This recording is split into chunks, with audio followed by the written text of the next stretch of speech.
Assalamualaikum warahmatullahi wabarakatuh. Halo anak-anak soleh dan soleha, apa kabar hari ini? Semoga kita selalu diberi kesehatan serta kemudahan dalam belajar ya, amin. Bertemu lagi dengan Miss Ola. Hari ini kita akan belajar ilmu pengetahuan sosial. Topiknya adalah tentang integrasi sosial. Sebelum mulai belajar, mari ucapkan Bismillahirrohmanirrohim. Integrasi sosial adalah proses penyesuaian unsur-unsur yang berbeda dalam masyarakat, sehingga menjadi satu kesatuan.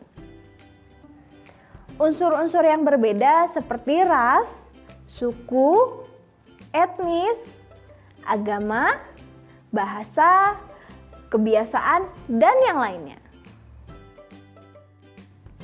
Apakah kalian tahu Indonesia terdiri dari 17.504 pulau, 5.428 km membentang dari Sabang sampai Merauke,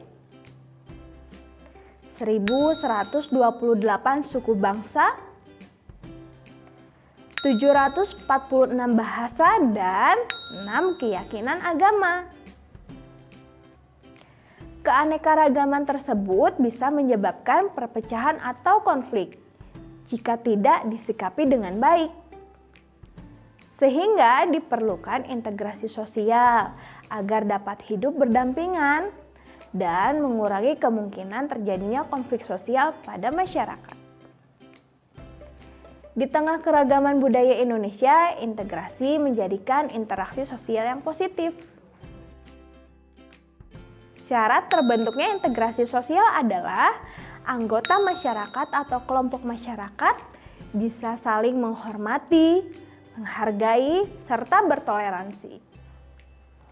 Masyarakat berhasil menciptakan kesepakatan mengenai norma dan nilai yang dijadikan pedoman dalam berinteraksi.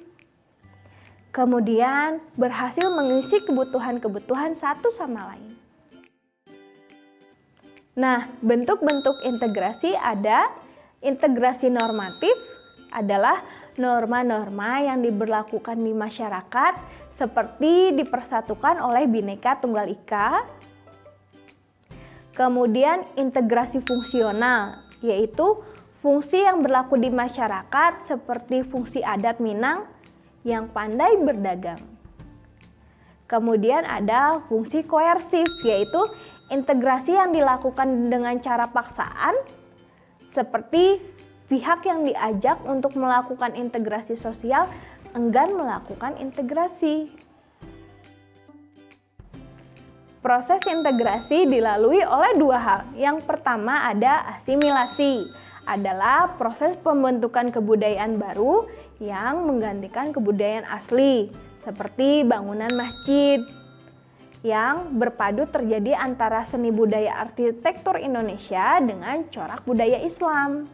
Yang kedua adalah akulturasi, yaitu merupakan proses penerimaan unsur-unsur kebudayaan luar tanpa menghilangkan ciri khas kebudayaan asli, seperti pernikahan campuran dapat dipandang sebagai alat untuk menjaga keharmonisan dan menghindari konflik di antara berbagai perbedaan.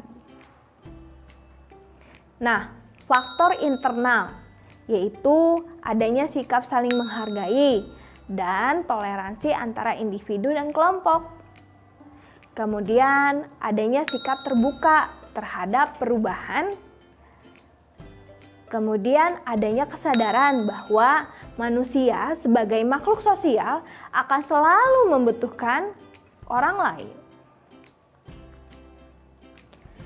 Faktor eksternalnya ada pertambahnya populasi penduduk yang heterogen atau beragam, kemudian adanya sistem pendidikan yang maju, dan adanya sistem masyarakat yang terbuka dengan budaya asing.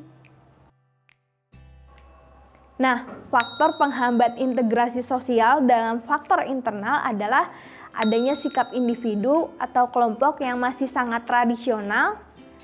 Kemudian adanya ikatan sosial yang rendah antara individu dan kelompok.